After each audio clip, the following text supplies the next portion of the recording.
adventures over the years. Bring it! And at first I was having difficulty thinking of any stories that were best man speech appropriate. PG-13 if you must. A few more days went by and I was still having difficulties. This led me to the rather large realization that I am an awful influence on Brent. When I first met Brent, he was an ex-game dreaming young chap that loved to ride four-wheelers and put brake kits together with his dad. We became fast pals at school, where I was teaching him the art of the pile-up. The pile-up, for those of you who don't know what a pile-up is, it's a gym time extracurricular activity where you pick an unknowing fellow classmate to tackle. After which 5, 10, or 15 of your friends jump on top of you. Shortly after I bestowed the great art of the pile-up to Brent, both Brent and I got in-school suspensions for orchestrating a once-in-a-lifetime pile-up that unfortunately ended up in a broken collarbone for our mark. Another example of my bad influence over Brent was, in high school I suggested that there was no way that we could fail physics class. And that we should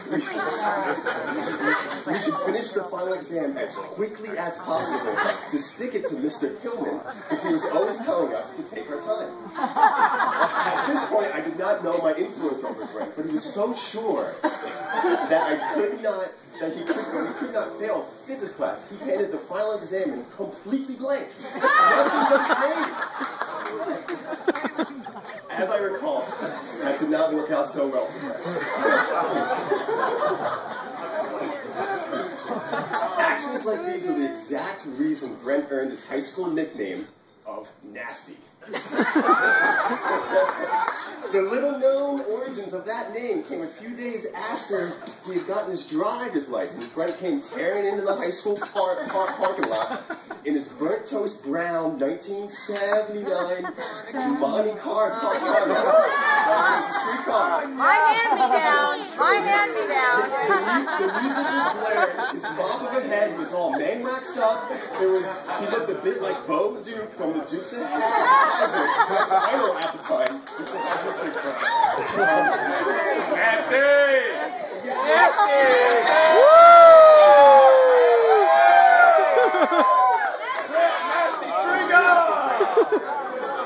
Yet the most important item in this picture was a brand new air freshener with the phrase "dirty, mean, and nasty."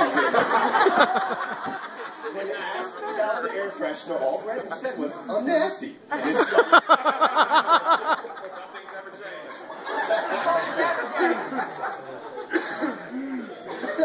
My final example of my bad influence over Brent is our freshman years at college. I went to the school that no one heard of, while Brent went to the University of Rhode Island, or you were high for sure.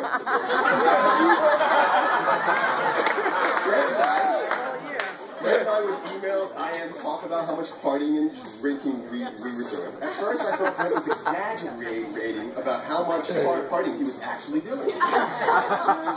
And then winter break came, and I realized Brent was not telling big fish stories, as he had the grades to prove so. And thus started Brent's 8 years of college.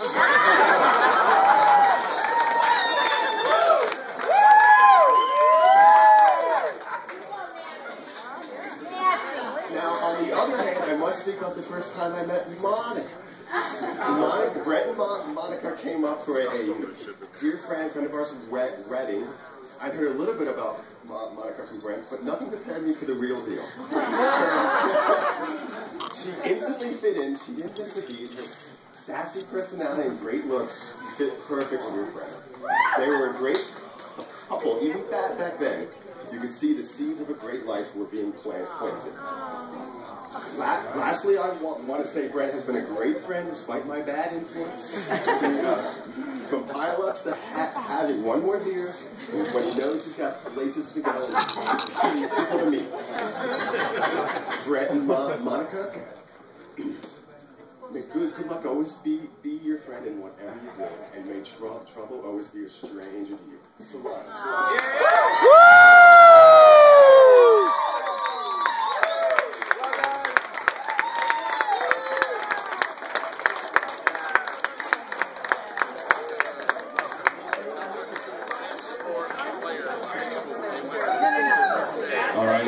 else like to say anything before we go on to some dance music that you guys have been patiently waiting? Quite the party.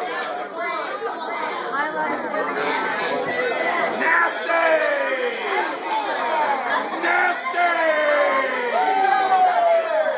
Nasty boy. I think we're gonna have to play that song later, Nasty Boy. Nasty